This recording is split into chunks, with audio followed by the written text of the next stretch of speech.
என்னுடைய பேர் தவனேசன் சார். 120 வட்டத்துடைய கழக செயலாளர், மயிலை தொகுதி சட்டமன்ற உறுப்பினர் அண்ணன் மயிலை தாவேலு, இந்த மண்ணின் மைந்தர். வெற்றி பிரகாசமாக இருக்குது அவருக்கு. போகிற இடத்துல எழுச்சியான வரவேற்பு. குறிப்பாக இளைஞர்ன்றாங்களா, அந்த இளைஞர்லாம் மயிலாப்பூரில் தான் இருக்காங்க.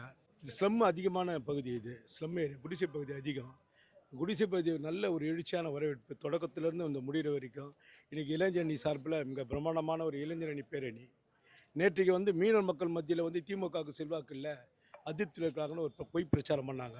அதை உடைக்கிற விதத்தில் 1000 பேர், ஆயிரக்கணக்கான பெண்களும் அந்த பூர்வீக குடிமக்களாகிய மீனவ மக்களும் கலங்கரை விளக்கத்திலேருந்து சீனிவாசபுரம் எல்லாம் மீனவ மக்கள் வாழ்கிற பகுதியெல்லாம் தான் நாங்கள் போனோம். எழுச்சியான வரவேற்பு. இன்றைக்கி இளைஞருங்க பெருந்திரளாக திரண்டு, நீங்களே பார்க்குறீங்க, இந்த சின்ன பிள்ளைங்க தான். இவங்களுக்கெல்லாம் ஒரு கருத்தொற்றுமை இன்றைக்கி இனி திமுக ஆட்சி வந்தால் தான் நல்லா இருக்கும், விடிவு காலம் வரும்னு சொல்லிட்டு தொடர அந்த ஆட்சியில் இன்னும் பல திட்டங்கள் நிறைய. இப்போ அந்த 5 வருஷத்தில் எங்கே பார்த்தா பாருங்கள், ஒரு காலத்தில் பெரம்பூர் பக்கம்லாம் நீங்கள் போக முடியாது, நாற்று அடிக்கும், ரோடும் சரியாக பள்ளம். இன்றைக்கி போய் பாருங்கள், பெரம்பூர்லாம் வட சென்னையெல்லாம் கவனிக்கப்படாது. தளபதி அந்த 5 வருஷத்தில் இன்னொரு 5 வருஷம் கொடுத்தாங்கன்னா இதை விட சிறப்பான முறையில் அருமையான ஒரு, எங்கன்னா வெளிநாட்டில் இருந்து 5 வருஷம் போத்திங்க வந்தாங்கன்னா இது சென்னையான்னு பார்க்குற அளவுக்கு திமுக ஆட்சி சிறப்பாக செயல்படுது. அது புது இது இல்லைங்க, சினிமா மோகம். சினிமா மோகம் உங்களுக்கு தெரியல, அது அப்படி தான் இருக்காது. இனி வரும் காலத்தில் புரிஞ்சுக்குவாங்கன்னா ஆட்சி எப்படி நடக்குதுன்னு. இப்போ இந்த ஆட்சி குறிப்பிட்ட கட்சியினுடைய ஆட்சி இல்லை. நாங்கள் நல்ல திட்டம் கூட கொடுப்போம், இந்த கட்சி பார்த்தெல்லாம் கொடுக்க மாட்டோம், எல்லாருக்கும் கொடுப்போம். அது அதிமுக இருந்தாலும் சரி, யார் இருந்தாலும் சரி, வீட்டுக்கு போய் கொடு. அந்த மாதிரி திமுகனுடைய கொள்கை அதுதான். எனக்கு ஓட்டு போட்டவங்களுக்கும் ஓட்டு போடாதவங்க தான் நான் உழைக்கிறேன்னு நம்ம தலைவர் தளபதி சொன்னார்ல. ஓட்டு போடாதவங்க தான் அதிகமாக செஞ்சுருக்கிறாரு. இப்போ மகளிர் உரிமை தொகையை அதிகமாக வாங்குறது அதிமுகங்க தான். எத்தனையோ திமுக குடும்பங்கள்லாம் என்கிட்ட சொல்லி அழுகுறாங்க, எங்களுக்கு கிடைக்கலையப்பா, நாங்கள் ஓட்டு போகிறோன்னு. இதை அனுபவிக்கிறது அதிமுக தான் அனுபவிக்கிறாங்க. ஏங்க அவருக்கு ஒன்றுமே தெரியாதுங்க, எல்லாம் திமுக அப்படியே கொடுத்த அந்த தேர்தல் அறிக்கை காப்பி அடித்து 500 ரூபாய் மேலே ஏற்றிக்கிறாரு, அவ்வளோதான். வேறு அவருக்கு என்ன தெரியும் அரசியல்? ஒன்றுமே தெரியாதுங்க அவருக்கு. வராங்க எங்கே ஒன்றுலாம் வரும், கூட்டம் வரதான் செய்யும். அது சினிமா மோகன் சொல்லிட்டோமே, கவர்ச்சின்றது இன்றைக்கி இல்லை, அது எம்ஜிஆர் காலத்தில் இருந்தது. திமுக விட்டு எம்ஜிஆர் போனப்பவே அந்த அளவுக்கு அன்னைக்கு எம்ஜிஆர் பின்னாடி அந்த இளைஞர்லாம் போனாங்க. அவங்க என்ன ஆனாங்கிறது உங்களுக்கே தெரியும். எந்த ஒரு வளர்ச்சியும் இல்லை. எம்ஜிஆர் 10 வருஷம் ஆண்டார். எம்ஜிஆர் நான் சொல்லாங்க, ஒரு வளர்ச்சியும் கிடையாது. இந்த கெனாலில் இருக்கிற குடிசைங்கள் எல்லாம் எம்ஜிஆர் ஆட்சியால் தான் உருவாச்சு. இதெல்லாம் அரசு நிலத்தில் பட்ட இதெல்லாம் சொசைட்டிக்கு, அர்ஜுன் கோஆப்ரேட்டிவ் சொசைட்டி, இதுக்கெல்லாம் பணம் கட்டி இடம் வாங்கின காலம் போய், அந்த காலத்தில் அந்த கெனால் நீங்கள் கெனாலில் தூர் வர முடியல. இதெல்லாம் அந்த 10 வருஷம் அதிமுக ஆட்சியில் கவனிக்காமல் இந்த கெனால் சுற்றி பார்த்தீங்களா, குடிசை பகுதிக்கு அவங்க தான் காரணம். அது இன்றைக்கி என்ன, அது உலகம் வாங்கிட்ட கடன் வாங்கி கெனாலை தூர் வாரி நிற்கிறோம். இது எம்ஜிஆர்லாம் அந்த இடத்துல கண்டுக்கிற, அவங்களுக்கு வளர்ச்சியே கிடையாது. திமுக ஆட்சியில் எத்தனை மேம்பாலங்கள் பார்த்தீங்களா? எங்கே பாரு பிளாட்பாரம், மேம்பாலம், இந்த பீச்சை போய் பாருங்கள், இவ்வளோ அழகாக பண்ணிகிட்ருக்காரு தளபதி. பர்சனலாக எதுவும் நடந்துருக்குதுங்க, நமக்கு தெரியல. அவர் எதே எதிர்பார்த்து நடக்காதால தான் இப்படி பொங்கி எழுதுறாரு. தீய சக்தி இல்லையா, தூய சக்தி தான் மக்கள் சொல்கிறாங்க. பிரகாசமாக இருக்குங்க. மயிலாப்பூரில் அண்ணன் தேவால் நல்ல ஓட்டில் ஜெயிப்பார். இப்போ எங்கள் பகுதி எடுத்துக்கிட்டிங்கன்னா நாங்கள் பிறந்து வளர்ந்து எல்லாமே இந்த இடத்துல தான். எனக்கு 30 வயசு ஆகுது. நான் பார்த்த காலத்து வரைக்கும் இந்த இடத்துல இப்போ ஒரு நடந்திருக்கிற வளர்ச்சி எதுன்னு எடுத்துக்கிட்டாலும் திமுக ஆட்சியில் நடந்தால் மட்டும் தான் இருக்கும். இந்த பகுதியில் போட்ட ட்ரைனேஜாக இருக்கட்டும், இப்போ இங்கே இருக்கிற ஸ்லம்ஸ் ஏரியா, முன்னாடி நாங்கள் கேட்ட மாதிரி இந்த பக்கத்தில் இருக்குது நிறைய ஸ்லம் ஏரியா, சுற்றி வீடுகள் கட்டுப்பட்டு வருது. எல்லாருக்குமே இருக்கக்கூடிய இடத்துல வீடு வழங்கணுன்றதுனால தான் கொஞ்சம் தாமதமாகி அவங்கள்ட்ட பேச்சு நடத்தி இன்றைக்கி எல்லாமே முடிஞ்சு பாதி வீடெல்லாம் வழங்கியாச்சு. மீதி இருக்கிறவங்களுக்கும் வழங்குறதுக்கு முன்னெடுப்பு எடுத்துகிட்டு இருக்காங்க. மற்றபடி இங்கே இருக்கிற கல்வி பிரச்சனைன்னு எடுத்துக்கிட்டிங்கன்னா, இளைஞர்களுக்கு நல்லா படிக்கிற பசங்க இருப்பாங்க, அவங்களுக்கு தேவையான ஒரு பண இதுலாம் இருக்காது. அது மாதிரி விஷயங்களை நாங்கள் முன்னே எளிமையான எங்கள் எம்எல்ஏ போய் எல்லாராலையும் ரீச் பண்ண முடியும். இப்போ நீங்கள் சொல்கிறீங்க விஜய் அந்த கட்சியை சார்ந்த வேட்பாளர் வராங்கன்னா, யாரை ரீச் பண்ணி நீங்கள் வேட்பாளர் பார்க்கணுன்றது கூட இந்த ஊரில் இருக்கிற ஜனங்களுக்கு தெரியாது. ஆனால் எங்களுக்கு அப்படி கிடையாது. நீங்கள் சாதாரண இப்போ என்ன கூப்பிட்டு, நான் எந்த பொறுப்புலையும் கிடையாது, சாதாரண தொண்டர்கள் என்ன மாதிரி இருக்கிற எந்த இளைஞரை கூப்பிட்டு இந்த மாதிரி அண்ணனை பார்க்கணும், தாவேல் அவர்களை பார்க்கணும்னு நினச்சிங்கன்னா நாங்களே நேரடியாக கூட்டிட்டு போயிட்டு உங்களை அவர்கிட்ட பேச வைப்போம், குறைகளை செய்ய வைப்போம், நீங்கள் கேட்ட குறையை சரி செஞ்சு வைப்போம். ரொம்பவே சிறப்பாகுது பிரதர். நீங்கள் கடந்த தேர்தலில் பார்த்தீங்கன்னா 10,000 ஓட்டு விசாரத்தில் ஜெயித்தோம். இந்த முறை பார்த்தீங்கன்னா குறைஞ்சது ஒரு 50,000 ஓட்டு விசாரத்தில் அண்ணன் ஜெயிக்கிறதுக்கான வாய்ப்பு ரொம்ப பிரகாசமாக இருக்குது. குறிப்பாக தாவேகா வேட்பாளர் இங்கே வந்தது தான் எங்களுக்கு மிகப்பெரிய அதிர்ஷ்டம்னு சொல்லலாம். இப்போ நீங்களே பார்க்குறீங்க, ஊடகங்களை பொறுத்த வரைக்கும் அதிமுக பற்றி பேசுகிறீங்களா? ஏன்னா உங்களுக்கு வந்து ஒரு பிரபலம் தேவைப்படுது. கேள்வி எழுப்பினா யார் இந்த வீடியோ பாப்பா, தம்ப்நெயில் யார் போட்டால் பாப்பா, அதிமுக எடப்பாடி ஃபோட்டோ போட்டு பாருங்க, உங்களுக்கு வியூஸ் வருமா? வராது. இப்போ விஜய் அவர்கள் திமுக திட்டம்னா திமுகவை பேசி தான் அவங்க வளரணுன்ற நிலையில தான் அவங்க கட்சியே இருக்குது. பிரதர் 4ஆம் தேதிக்கு அப்புறமே தாவே இருக்காது பிரதர். முதல்ல விஜய் அவர்கள் இந்த பிரச்சாரம் அறிவிச்சு எத்தனை நாள் ஒரு பிரச்சாரம் செஞ்சிருக்காரு? தொடர்ச்சியாக அவரோட பிரச்சாரங்களை ரத்து தான் பண்ணிட்டு வர்றாரு. அவரோட செய்ய வேண்டிய பிரச்சாரத்தை செய்யாதவர் தொகுதிக்கு வந்து அவரோட பேட்டி 2 நாள் முன்னாடி பார்த்தேன். நான் மாதத்துக்கு ஒரு தடவை வந்து பெரம்பூருக்கு வருவேன், மாதத்துக்கு ஒரு தடவை திருச்சி கிழக்கு வருவேன்னு. 2 தடவை 1 தானே அவர் இருக்க முடியும், 2ல் ஜெயிச்சாலும் 2த்துக்கும் நான் வந்து போவேன்னு சொல்லி பேசுறாரு. அதுக்கு கை தட்டக்கூடிய கூட்டம் அவர் சுற்றி இருக்குது. அது எல்லாமே ஒரு பின்பம் தான். அது இப்போ தான் ஒரு படம் போய் பார்ப்பீங்க, படம் ரொம்ப நல்லா இருந்ததுன்னுவோம், கடைசியாக விஜய் நடிச்ச ஒரு 5 படம் பார்த்தா நல்லா இல்லைன்ட்டு போவாங்க. அதை பற்றி பேசவும் மாட்டாங்க. அது மாதிரி தான் விஜய்க்கு இந்த தேர்தலும் அமையும். தேர்தல் முடிஞ்சதுக்கப்புறம் விஜய்க்கு அதை முடிஞ்சு போச்சுப்பா, தாவேக்கு அவ்வளோதான்ற நிலை தான் அவருக்கு வரும்.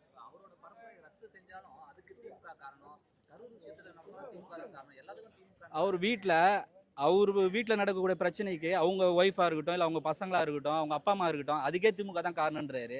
அதுக்கும் அந்த கூட்டம் கை தட்டுது. அவங்ககிட்ட வந்து டிபேட் பண்ணுறதே வேஸ்ட் பிரதர். ஒரு நாலேஜ் இருக்கிறவங்ககிட்ட நம்ம பேச ஆர்குமெண்ட் வைக்கலாம். அவங்க முன்னாடி எது பேசினாலும் விசில் அடிப்பாங்க, தளபதின்னு கை தட்டுவாங்க. என்ன ஒரு கருத்தை முன் வச்சு பேசுவாங்களா கேட்டால் நிச்சயமாக கிடையாது. முதல்ல அவங்க ஊரில் இருக்கிற பிரச்சனை அவங்களுக்கே தெரியாது.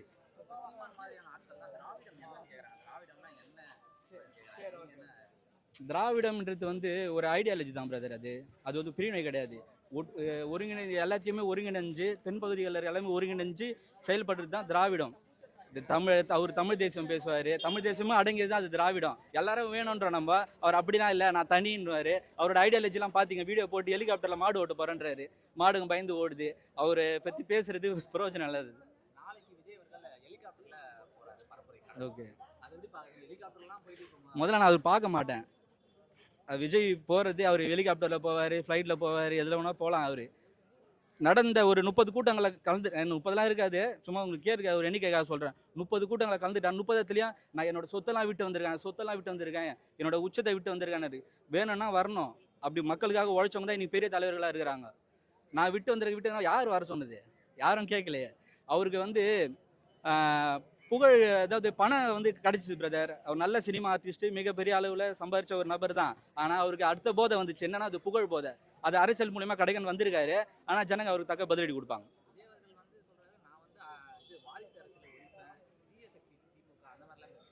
தலைவர் கலைஞருக்கு செலவு வச்சு அவர் கூட நின்று ஃபோட்டோ எடுக்கணும்னு சொன்னவர் விஜய். தலைவரோட குடும்பத்தில் இருக்கிற நபர்களோட பேர் எல்லாத்தையும் சொல்லி இந்த படத்தை என்னோட திரைப்படங்களுக்கு இந்த பெயர்கள்லாம் சூட்டி வைக்கணுன்ற அவரோட ஒரு விருப்பம் அப்படின்னு சொன்னது விஜய். சன் பிக்சர்ஸாக இருக்கட்டும், ரெட் ஜெட் மூவிஸாக இருக்கட்டும், அன்றைக்கி அவங்ககிட்ட சம்பளம் வாங்கினார்ல, அந்த பணமும் வாங்கினது யார்? விஜய். அப்போல்லாம் அவங்க நல்லவங்களா இருந்தாங்க. நேற்று ஒரு கட்சி ஆரம்பித்த உடனே அவங்களாம் கேட்டவங்களா ஆயிட்டாங்களா?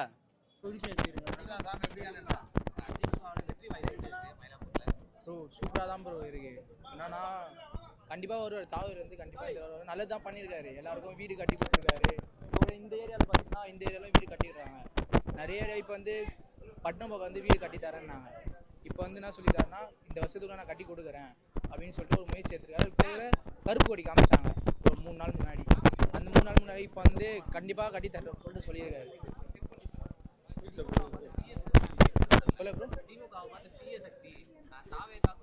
ப்ரோ அவங்க பேசிதான் ப்ரோ இருப்பாங்க. தீய சக்தின்னு சொல்லிட்டு அவங்க அவ்வளோதான் பேசிதான் இருப்பாங்க. தீய சக்தினா தான் ப்ரோ. அவங்க நல்ல சக்தின்றாங்க, தீய சக்தின்றாங்க. ஒன்றும் பேசிதான் இருப்பாங்க. அவங்க ஒன்றதுக்காக லாக்கி இல்லாதவங்க தான். எத்தனை கையில் கொடுத்துருவாங்களா ப்ரோ? இது இருந்தாலும் எதுவுமே கையில் கொடுக்கவும் மாட்டாங்க.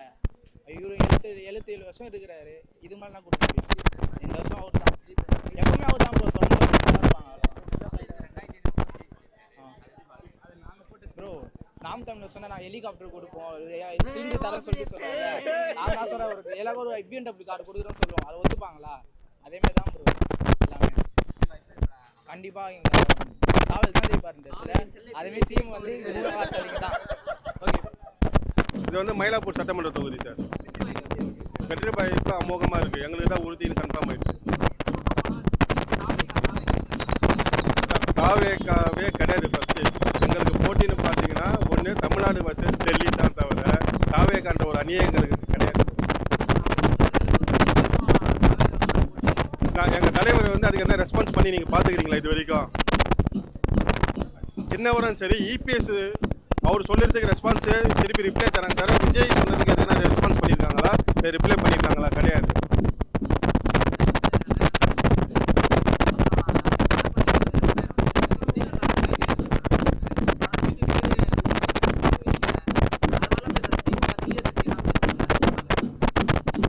சார் திமுக தீய சக்தின்னு அவங்க வந்து அதுதான் அவங்களோட அரசியல் நாகரிகம்னு நினச்சிட்டு இருக்காங்க.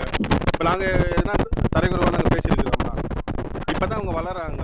வந்தவொடனே அவர் சிஎம் ஆயிடுவார் எல்லாமே பண்ணுறாருன்னா, இப்போ எங்கள் தலைவர் வந்து ஃபஸ்ட்டு படிப்படியாக வந்துருக்காங்க மேலே.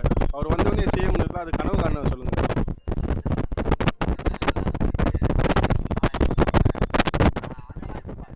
எதில் நீங்கள் யார் சொன்னது சொல்கிறீங்க சார்? நாங்கள் நீங்கள் எதிர்கட்சியாக ஃபஸ்ட் அவர் உக்கார கூட தகுதி கிடையாது. அவர் இலவசத்தை பற்றி நம்ம பேசி நம்ம இந்த டைம் வேஸ்ட் பண்ணது வேஸ்ட்டு தான். நல்ல விஷயம் வந்து ஸ்டூடெண்ட்ஸுக்கெல்லாம் மாதமான 1000 ரூபாய் வருது. இப்போ அது வந்து 1500 ரூபாய் இன்க்ரீஸ் பண்ணுறீங்க. முதியோர் உதவி தொகை இருக்குது, மகளிர் உரிமை தொகை இருக்குது, இப்போ பெண்களுக்கு வந்து கட்டணமில்லா பேருந்து இருக்குது. இப்போ நீங்கள் இங்கே பட்டணம்பாக்கம் எடுத்தீங்கனாலே இது வரைக்கும் வந்து லாஸ்ட் இதில் வந்து எங்கள் சட்டமன்ற தொகுதி உறுப்பினர் வந்து 10,000 வீடு கட்டித்தரேன்னு சொன்னார். இப்போ இந்த 5 வருஷத்தில் 5000 வீடு கட்டிட்டார். இப்போ 2.0 வந்து நெக்ஸ்ட்டு 5 இயர்ஸில் வந்து அந்த ஃபுல் இது இலக்கை முடிச்சிடுவோம் நாங்கள். கண்டிப்பாக சார். சார் அது வந்து அவர் சினிமா வாய்ப்பு பொறுத்துக்குது அவர் இருக்கிறாரா இல்லையான்னு. ஆனால் அரசியலில் இருக்க மாட்டார். சினிமா வாய்ப்பு பொறுத்து அவர் கட்சியில் இருக்கிறாரா இந்த ஃபீல்டில் இல்லையான்னு தெரியும். ஏன்னா எவ்வளோ இளைஞர்கள் வந்துருக்காங்க பசங்க. நீங்கள் பார்த்தீங்கன்னா ஒரு 500 பேருக்கு மேலே வந்துருக்குறாங்க. இது எல்லாமே வந்து வெற்றிக்கான ஒரு அறிகுறி தான் சரிங்களா. இதுவே பெரிய லெவலில் போயிட்டுருக்கு. இல்லை ஒன்றும் இல்லை, நேற்று கூட பார்த்தேன் தாவேகா இது வேட்பாளர் போயிட்டுருக்காரு. ஒன்றும் இல்லை, ஒரு பசங்க ஒரு 10 பேர் கூட இல்லை. அந்தளவுக்கு ஒன்றுமே நடக்கலை. பார்த்துட்டு தான் இருக்கும். இங்கே நடக்கிறது நடைமுறை பார்த்தா அந்தளவுக்கு ஒன்றுமே இல்லை. அது வெளியில் சொல்கிறது தான் பிம்பம். அவர் வரும்போது க்ரௌடு கூடுறது பார்க்குறது எல்லாமே அது வந்து ஒரு ஆக்டருன்ற ஒரு பார்வைக்காக தான். அதை பார்க்கணுன்ற ஒரு ஆசை, அவ்வளோ, வேறு ஒன்றும் இல்லை. தாவேகா இருக்குமா இல்லையான்றது தெரியல. ஆனால் வந்து அவர் இருப்பார், ஆக்டர் இருப்பார், அவர் இருப்பார். ஆனால் தாவேகா இருக்குமான்றது தெரியல. டவுட் தான்.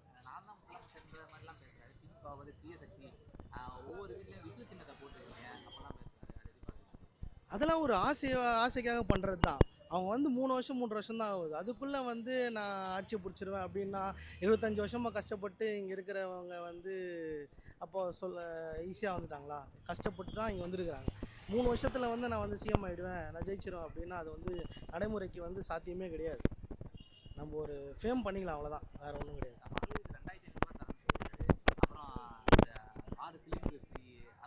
இதெல்லாம் நடைமுறைக்கு சாத்தியமே இல்லை. இது ஆல்ரெடி எங்கள் தலைவர் கொடுத்துட்ருக்காரு.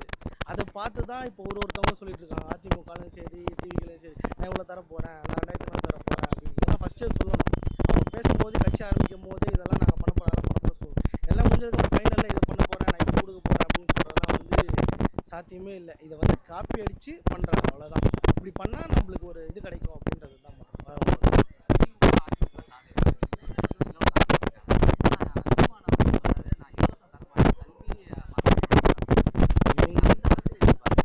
இவங்களுக்கே இப்படி இருக்குது, அவங்க வந்து ஒன்றுமே இல்லை அப்படின்னும்போது மக்கள் வந்து அதை நம்பவே மாட்டுறாங்க. ஏன்னா ஒரு ஓட்டு பர்சன்டேஜ் சில இதில் இருக்குது. பட் ஆனால் வந்து இவங்களே இப்படி பார்க்கும்போது அவரெல்லாம் சுத்தமாக எதிர்பார்க்க மாட்டாங்க, நம்ப மாட்டாங்க. அது சும்மா அவரோட ஸ்பீச்சுக்காக ஒரு புத்துணர்ச்சியாக போகிறாங்க, அவ்வளோதான், தவிர மற்றபடி ஒன்றுமே இல்லை.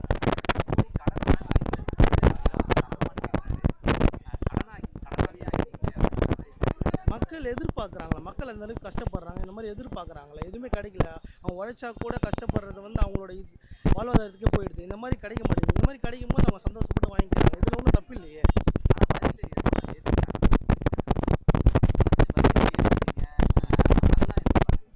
இல்லை எல்லா இடத்துலையும் இதெல்லாம் வந்து வரி ஏற்றுறது இதெல்லாம் கேரளா அந்த அளவுக்கு மக்கள் இல்லைல்ல. தமிழ்நாட்டில் இருக்கிற அளவுக்கு மக்கள் கேரளாவில் கிடையாது. அதனால் அவங்க வந்து அந்த வாழ்வாதாரத்துக்கு ஏற்ற மாதிரி வாழ்ந்துக்கிறாங்க. இங்கே இருக்க ஐடி பீப்புள்ஸ், இங்கே இருக்க இன்ஃப்ராஸ்ட்ரக்சர்லாம் அங்கே கிடையாது. அங்கே அவங்க வந்து ஒரு வீடு இருக்குன்னா ஒரு 10 வீடு தள்ளி தான் இன்னொரு வீடு இருக்கும். வந்து அப்படி கிடையாது. இவ்வளோ மக்கள் வாழ்கிறாங்க.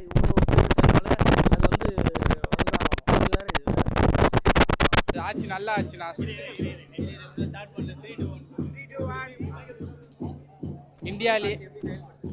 இந்தியாலேயே ஆட்சி பார்த்தீங்கன்னா எந்த ஒரு காப்பி இல்லாமல் ஸ்டாலின் ஒரு திட்டமாக கொண்டு வந்தார். நான் முதல்வர் திட்டம், மகளிர் திட்டம், இது விடியல் பயணம், அப்புறம் வந்து எஸ்சி எஸ்டி நிறைய செஞ்சுருக்காரு. இந்த ஆட்சி நல்ல ஆட்சி தான். விஜய் கம்பேர் பண்ணுற அளவுக்கு இந்த ஆட்சி நல்ல ஆட்சி தான் பண்ணியிருக்காங்க. நாங்கள் என்ன சொல்கிறோம், நாங்கள் 75 வருஷம் ஆண்டிருக்கோம். கலைஞர் டைட்டில் பார்னு ஒன்று கொண்டு வந்திருக்காரு. இதெல்லாம் கலைஞர் மட்டும் தான் கொண்டு வந்திருக்காரு. விஜய் ஒன்று இந்த மாதிரி செய்யவே இல்லை. அவர் என்ன சொல்கிறார், கலைஞர் இது திமுக வத்திய சக்தி, நாங்கள் நல்ல இதுதான் பண்ணிட்டு இருக்கோம். நீங்கள் வேணால் இங்கே பாருங்கள், சுற்றி பாருங்கள், ஃபுல்லாக இளைஞர்கள் நாங்கள் மட்டும்தான் இருக்கிறோம். ஃபுல்லாக எல்லாருமே உரிமைக்கு மட்டும்தான் போராடுவோம். நாங்கள் டிஎம்கேன்றது ஒரு உரிமை குரல். இப்போ கூட டீலிமிட்டேஷன் ஒன்று நடந்தது. அது என்னன்னே தெரியாமல் விஜய் அதுக்கு ஒரு இது கூட சொல்யூஷன் கூட கொடுக்காம அதுக்கு டிஎம்கே தான் கருப்பு சட்டை, கருப்பு கொடி ஏற்றி இது எல்லாமே பண்ணுதே தவிர விஜய் அதை பற்றி பேசவே இல்லை. இந்த எலெக்ஷன் கமிட்டி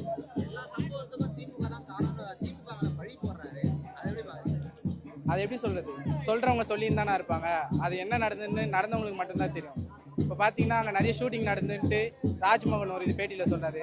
நக்கீரன் என்ன சொல்கிறாரு, அங்கே ஒரு ஷூட்டிங் நடந்தது ஜனநாயகம் அப்படின்ட்டு அவர் ஒரு இது சொல்கிறாரு. அதனால் சொல்கிறவங்க சொல்லின்னு தான் இருப்பாங்க. நல்ல ஆட்சி பண்ணுறது நல்லவங்களுக்கு மட்டும்தான் தெரியும். எப்படி சொல்கிறது, நல்லது தான் பண்ணியிருக்காரு வேலு. எங்களுக்கு எல்லாருக்கும் உதவி தான் செஞ்சுருக்காரு. நிறைய பிளேஸ் விளையாடுறதுக்கு கிரவுண்டு, பார்க்கு இதெல்லாம் கட்டி கொடுத்துருக்காரு. நான் வந்தால் நல்லா செய்வார், நம்புகிறோம். வருவார் கண்டிப்பாக. நமது சின்னம் உதயசூரியன். வெற்றி வேட்பாளர் அண்ணன் தா வேலு.